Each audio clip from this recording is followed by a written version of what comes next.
외식이라는 제목으로 말씀 나누도록 하겠습니다.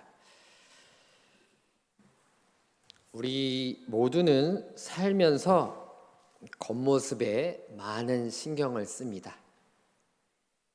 중요한 자리에 갈 때는 멋진 옷을 입고 갑니다.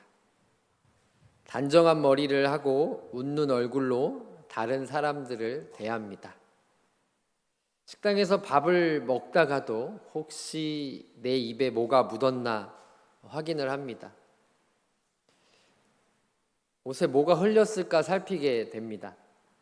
왜 그럴까요? 여러 가지 심리적인 것도 있지만 상대에게 예의를 갖추며 잘 보이고 싶어서입니다. 사람이라면 누구나 다른 사람에게 인정받고 싶은 마음이 있습니다. 칭찬받고 존경받고 싶은 마음이 있습니다. 그렇기 때문에 우리는 겉모습에 많은 신경을 씁니다. 이런 마음은 우리를 더 노력하게 만들기도 하지만 때로는 우리의 진짜 모습을 감추게 하기도 합니다. 최근에 뉴스나 우리 주변인의 이야기를 들어보면 때때로 우리는 깜짝 놀랄 때가 있습니다. 평소에는 그렇게 착하고 남을 위할 줄 아는 사람이었는데 알고 보니 뒤에서는 전혀 다른 모습을 보였더라라고 하는, 우리 사회를 위해 큰 일을 한다고 알려진 분이 알고 보니 은밀하게 나쁜 일을 해왔다더라 하는 그런 뉴스거리들 많이 보셨을 겁니다. 이런 이야기를 들으면 우리는 충격을 받습니다. 그리고 그 대상에게 큰 실망감을 느낍니다. 겉모습과 진짜 모습이 다르기 때문입니다. 우리는 이것을 오늘 제목인 외식, 또 다른 표현으로는 이 위선이라고 부릅니다. 이 외식적인 행동, 이 위선적인 행동 때문에 우리 사회는, 우리 교회는, 우리 가정은 어지럽혀집니다. 사람들이 서로를 믿지 못하게 됩니다. 마치 겉으로는 선물 포장지와 같이 아름답게 포장지로 쌓여 있지만 속에서는 전혀 다른 냄새가 나는 썩은 과일과 같습니다. 이런 위선의 유혹, 우리의 신앙생활에도 교묘하게 찾아옵니다. 성도님들은 왜 매주 교회에 나오십니까? 왜 헌금을 하시나요?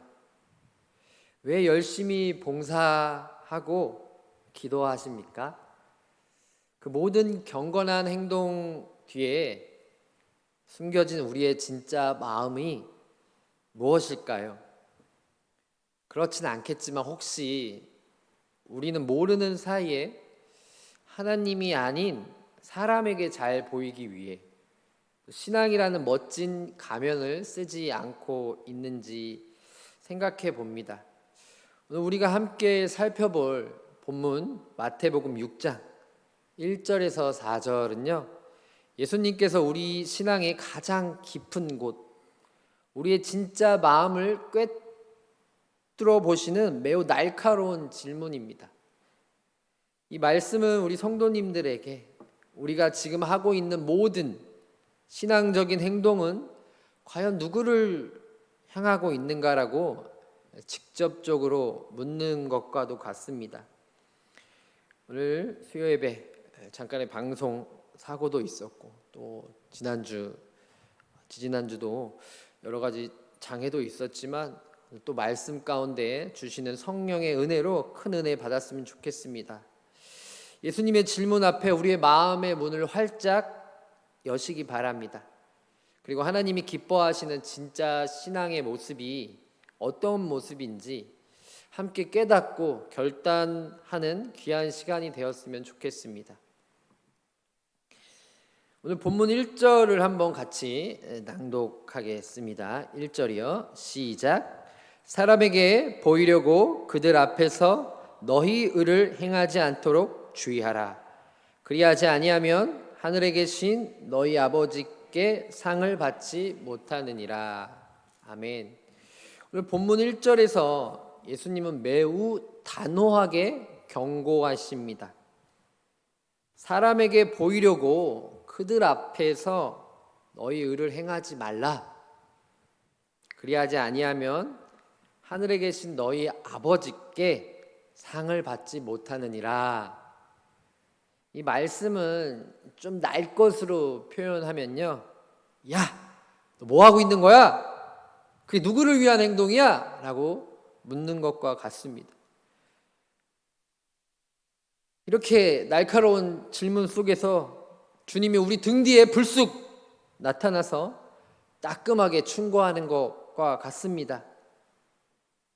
비록 말씀 안에서는 사람에게 보이려고 그들 앞에서 너희 의를 행하지 않도록 주의하라 라고 말했지만, 다시 한번 야, 뭐 하고 있는 거야?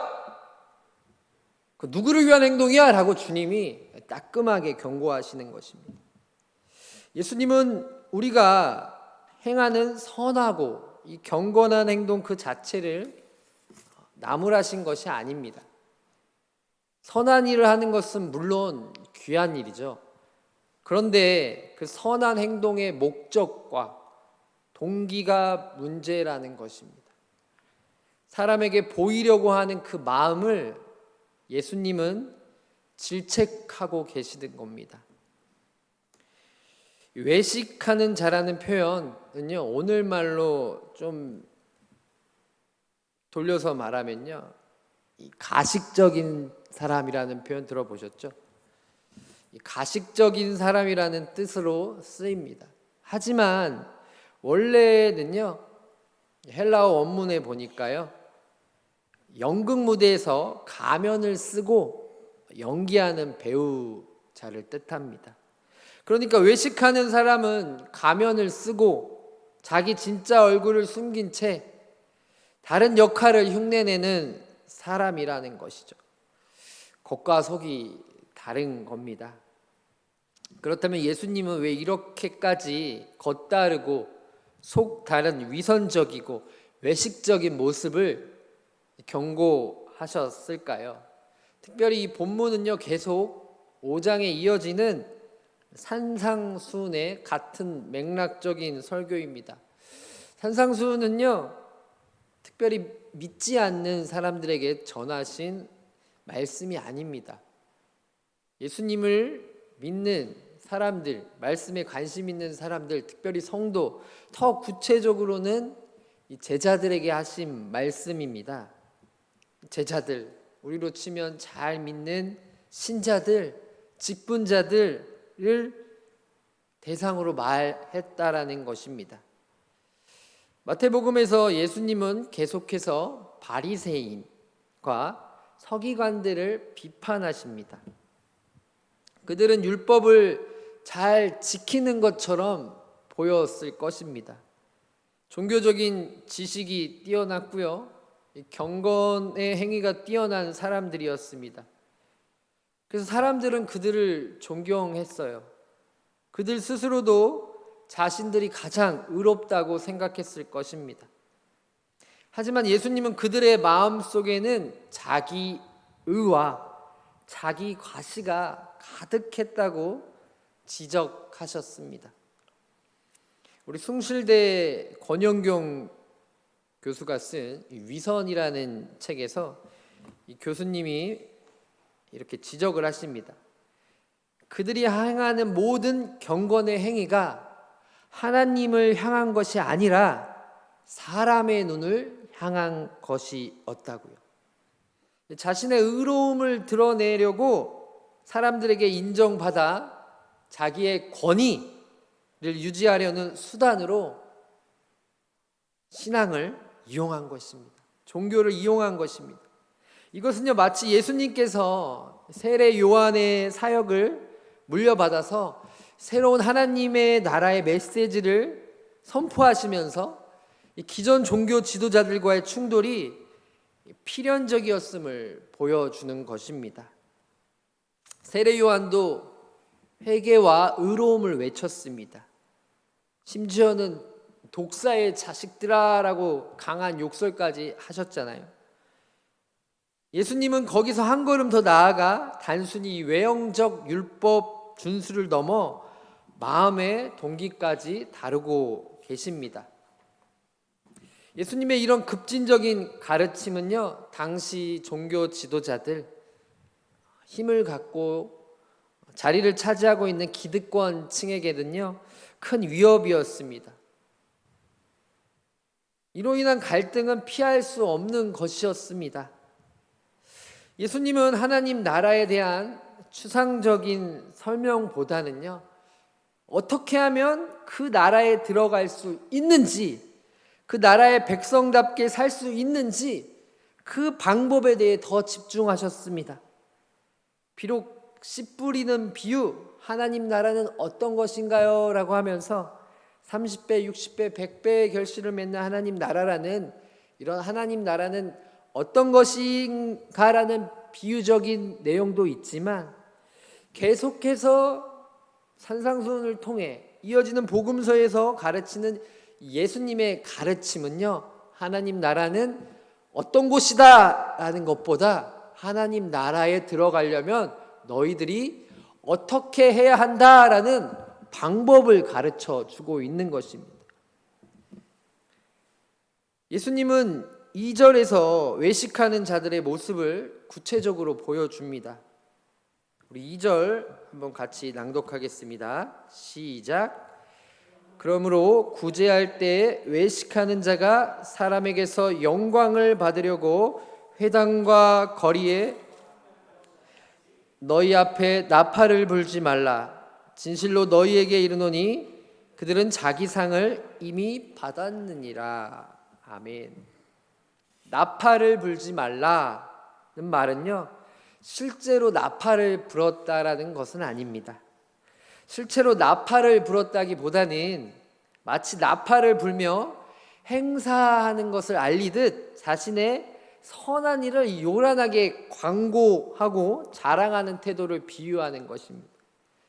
당시 유대인들은 큰 시장이나 사람들이 많이 모이는 회당 앞에서 가난한 사람에게 구제를 베풀 때 일부러 큰 소리로 알리고 많은 사람이 보게끔 하게 전해집니다.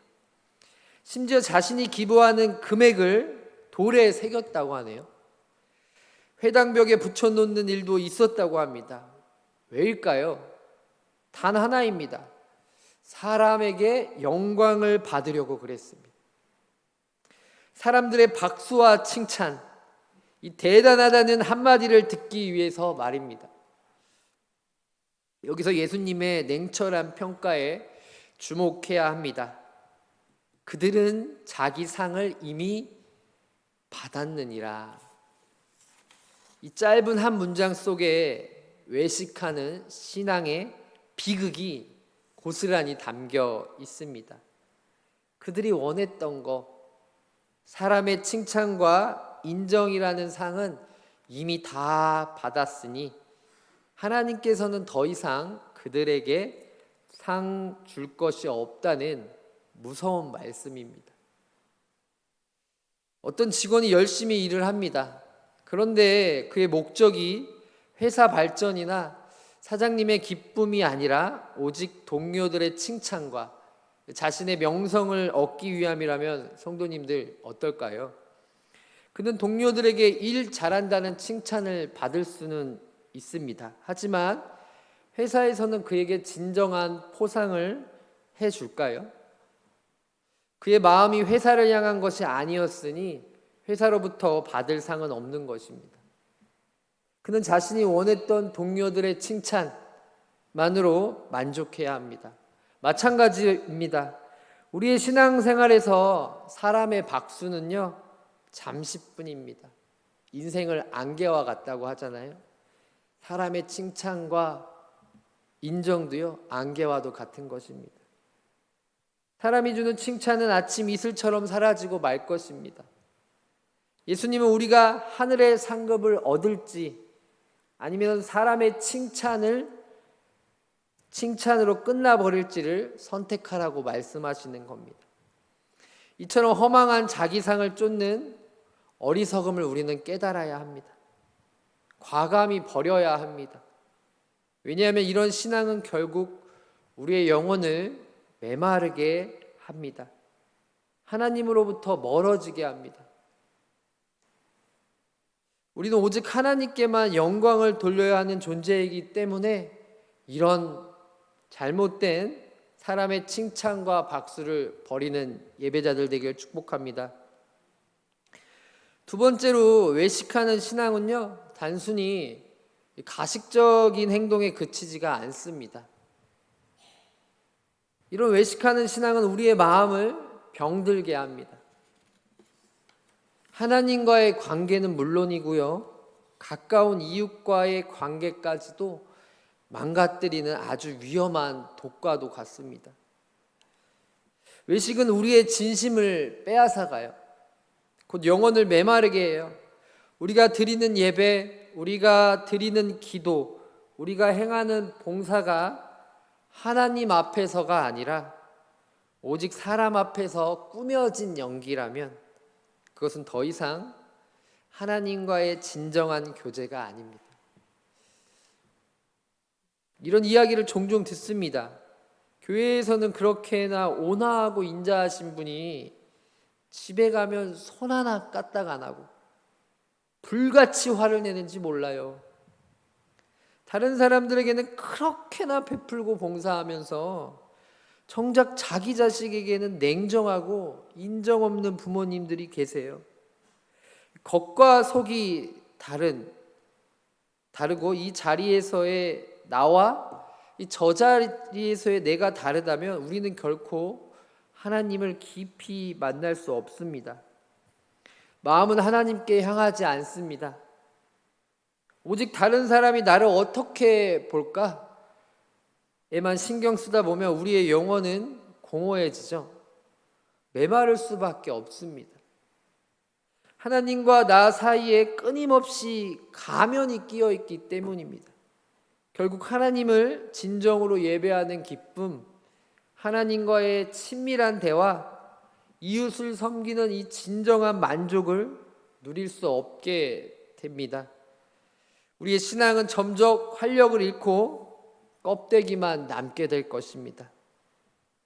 또 외식은요, 외식하는 거에서만 끝나는 게 아니라 비교하고 으스대는 마음을 부춥니다. 곧 교만하게 만들어요. 교만해지면은요, 사람들이 다른 사람을 무시하잖아요. 자기가 알고 있는 게 옳다라는 마음이 더 커지잖아요. 그럼 반드시 관계가 깨집니다. 사람의 칭찬을 바라는 신앙은 늘 다른 사람과 자신을 비교하게 됩니다. 나는 저 집사님보다 봉사를 더 열심히 해. 우리 교회는 저 교회보다 더 헌금을 많이 해. 이런 식으로 비교하며 우월감을 느끼는 것은요, 교만한 마음입니다. 이 마음 같은 것들이 심해지면 나를 더 돋보이게 하기 위해 다른 사람을 깎아내리는 행동들이 이어집니다. 없는 약점을 만들어내어 비난하기도 합니다. 그래서 오늘 같은 성경인 마태복음 18장에 나오는 바리새인의 기도처럼 하나님, 저는 저 세리, 저 죄인과 같지 않음을 감사합니다. 저는 일주일에 2번 금식하고요, 소득의 11조를 드려요 라고 자신을 높이며 가만히 있는 세리와 죄인들을 업신여기는 마음을 갖게 되는 것입니다. 예수님은 이 기도를 꾸짖으셨습니다. 우리의 의로움을 증명하기 위해서 다른 사람을 비난하는 거, 나의 칭찬을 위해서 누군가를 무시해야 한다면 이것은 하나님이 원하시는 사랑과 섬김의 공동체가 아닙니다. 외식하는 신앙은요, 사랑으로 서로를 돕는 것입니다. 서로를 세워주는 관계입니다. 죄송합니다. 외식하는 신앙은 사랑으로 서로 돕고 세워주는 관계가 아니라 자기만 돋보이려는 경쟁심을 낳는 신앙입니다. 교회 안의 싸움과 분열의 씨앗을 뿌리게 되는 신앙이라는 것입니다. 또 외식은요, 진정한 사랑을 병들게 합니다. 곧 하나님의 사랑을 외면하게 만들어요. 예수님은 하나님을 사랑하는 것과 이웃을 사랑하는 것이 가장 중요한 계명이라고 가르치셨습니다. 이 두 사랑은 결코 나뉠 수 없습니다. 우리 합동교단의 유명한 박영선 목사님도요, 참된 하나님 사랑은 반드시 이웃을 사랑하는 것으로 자연스럽게 나타나야 합니다. 이는 하나님의 사랑이 두 가지 방향으로 표현되는 것이지 서로 다른 두 개의 사랑이 아닙니다. 쉽게 말해 하나님을 사랑한다고 하면서 이웃을 사랑하지 않는다면 어불성설입니다. 반대로 이웃을 사랑하는데 하나님을 사랑하지 않는 것, 이것도 말이 맞지 않죠. 하지만 외식하는 사람들은 이 두 가지 사랑을 갈라놓아요. 겉으로는 하나님을 열심히 믿는 것처럼 보이지만 사실은 자기를 드러내는 겁니다. 자기를 높이는 것입니다. 이기적인 마음으로 가득 찬 신앙입니다. 그 결과 진정으로 도움이 필요한 이웃을 외면하게 됩니다. 사랑으로 품어야 할 사람들을 마음대로 판단하고 비판하는 잘못을 저지릅니다. 구제를 하면서도 사람들에게 어떻게 보일지 의식합니다. 심지어 도움받는 사람에게 상처를 주기도 합니다. 도움받는 사람을 마치 자신의 선함을 증명하는 희생물로 삼는 오류를 범하게 됩니다. 만약 우리가 누군가에게 도움을 주면서도 속으로는 나는 이만큼 착한 사람이야 하고 자신을 칭찬하고 있거나 이걸 통해 내 명성을, 내 권위를 좀 높여야지 하는 마음이 있다면 그것은 결코 예수님이 말씀하신 참된 사랑이 될 수 없습니다. 참된 사랑은 상대방을 도구로 이용하는 것이 아닙니다. 참된 사랑은 상대방에게 진정한 유익을 주고 행복을 바라는 것이기 때문입니다. 위선적인 신앙, 외식하는 신앙은 결국 우리의 마음을 메마르게 합니다. 우리의 영혼을 황폐하게 만들어 하나님과의 관계에도 멀어지게 됩니다. 겉은 번지르르한데 속은 썩어진 과일처럼 말입니다. 그렇다면 예수님께서 우리에게 기대하시는 진짜 신앙, 참된 의로움은 어떤 모습일까요?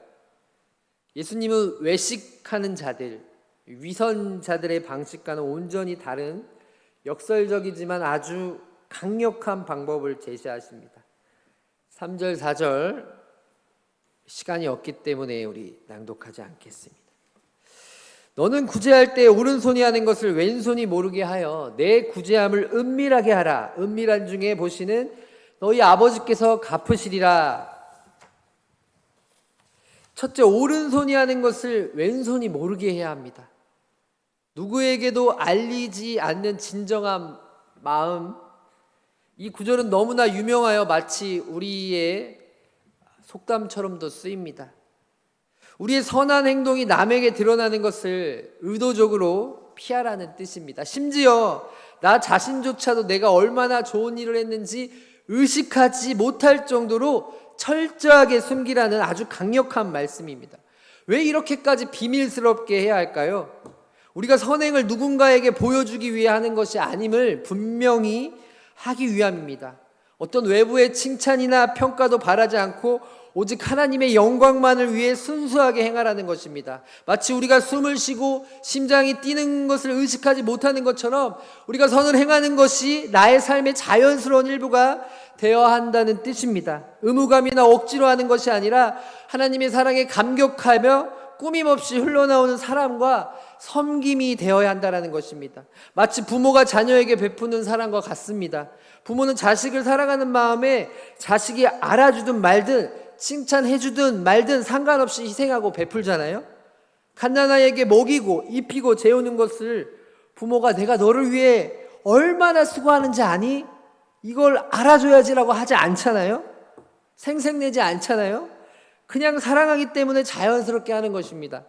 정말 사랑하기 때문입니다. 우리의 선한 행동이 그저 사랑하기 때문에 마치 몸이 움직이는 대로 자연스럽게 나오는 호흡처럼 되길 축복합니다. 둘째로 은밀한 중에 보시는 너희 아버지께서 갚으시기 때문입니다. 오직 하나님께만 영광, 이것이 바로 예수님께서 제시하시는 참된 의로움입니다. 가장 강력한 이유입니다. 우리의 행위를 알아주고 인정해줄 유일한 분은 바로 하늘에 계신 아버지 한 분뿐입니다. 이분은 우리가 아무도 모르게 행하는 작은 선행, 심지어 우리의 가장 깊은 마음, 생각과 동기까지, 머리털 하나까지도 세고 계십니다. 성도님들, 뉴스에 가끔 보면 죽을 때까지 아무도 모르게 평생을 모은 재산을 사회에 기부하는 사람들 있지 않습니까? 어떤 독거노인이 평생 폐지를 모아서 수억 원을 자식들에게도 알리지 않고 익명으로 기부했다는 소식, 어떤 분은 건물 주차장 관리인으로 일하면서 모은 돈 전액을 남몰래 기부하는 이런 행동들, 이런 선행이 더욱 빛나는 이유는요, 그들이 사람들의 박수나 칭찬을 바라지 않았기 때문입니다. 오직 순수한 마음으로 선을 행했기 때문일 것입니다. 아마도 그들은 하나님께서 알고 계신다는 믿음 하나로 아무도 모르게 선한 일을 계속할 수 있었을 것입니다. 마찬가지예요. 우리가 사람들의 칭찬을 바라지 않고요, 자신의 의를 드러내지 않으며 오직 하나님만을 바라볼 때 하나님께서 친히 갚아주신다고 약속하십니다. 여기서 갚으시라는 것은요, 현세의 돈이나 물질만을 의미하지 않아요. 그것은 하나님으로부터 오는 인정을 뜻합니다. 우리의 모든 행위가 나는 하나님께만 영광을 돌리고 하나님을 기쁘시게 했다는 거룩한 자부심으로 가득 채워지는 것입니다. 세상이 줄 수 없는 마음의 평안, 기쁨, 그리고 영원한 나라에서 주어질 완벽한 상급을 모두 포함하는 가장 귀하고 완전한 보상입니다. 결국 예수님은요, 이 말씀을 통해 우리에게 오직 하나님만을 바라보는 신앙을 살아가라고 요청하십니다. 사람들의 시선에 갇혀 피곤하게 가면을 쓰고 살아가는 허망한 삶이 아니라 오직 하나님만을 기쁘시게 하는 참된 자유와 기쁨을 누리는 삶으로 우리를 초대하고 계신 것입니다. 결론을 맺고 마칩니다. 수요 예배자들, 가면을 벗고 진짜 신앙으로 나아오길 축복합니다. 마태복음 6장 1절에서 4절을 통해 예수님께서 우리에게 외식, 위선이라는 가면을 벗고 참된 의라는 진짜 모습을 살라고 초청하십니다. 우리의 신앙은요, 사람들에게 보여주기 위한 전시회가 아니에요. 우리의 가장 깊은 마음, 우리의 가장 은밀한 행동까지도 다 보시고 알고 계시는 아버지와의 꾸밈없는 관계가 우리 신앙의 진짜 모습입니다. 제가 준비를 못해서 꼼꼼하게 방송이 한 5분, 10분 마이크 정비하느라 나갔는데요. 지난주 설교가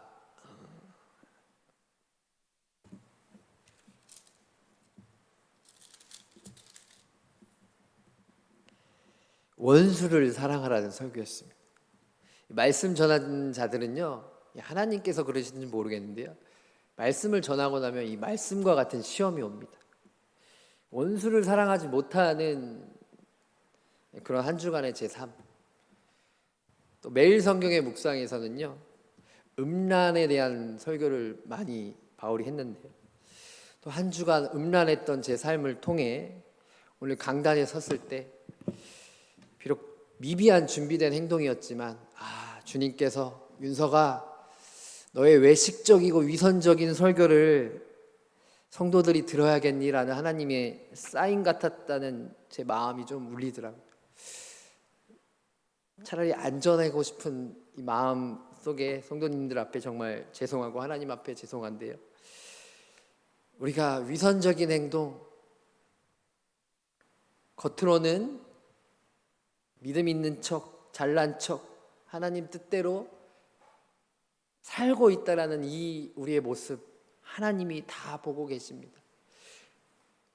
감출 수는 없지만 다 보고 계시는 하나님 앞에 정직하게 사는 한 주간의 은혜가 있길 축복합니다.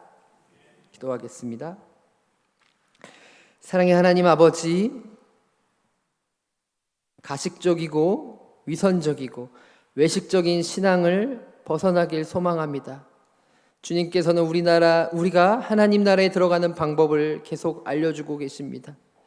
경고하고 계시는 주님의 말씀을 귓등으로 듣지 말고 하나님 겸허히 받아들여 우리의 가식적이고 위선적이고 음란하고 말씀과는 반대되는 삶을 회개하게 해주시고 말씀 앞에 처절히 깨지는 신앙으로 주님 앞에 나아가게 해 주시옵소서. 예수님 이름으로 기도합니다. 담임 목사님 나오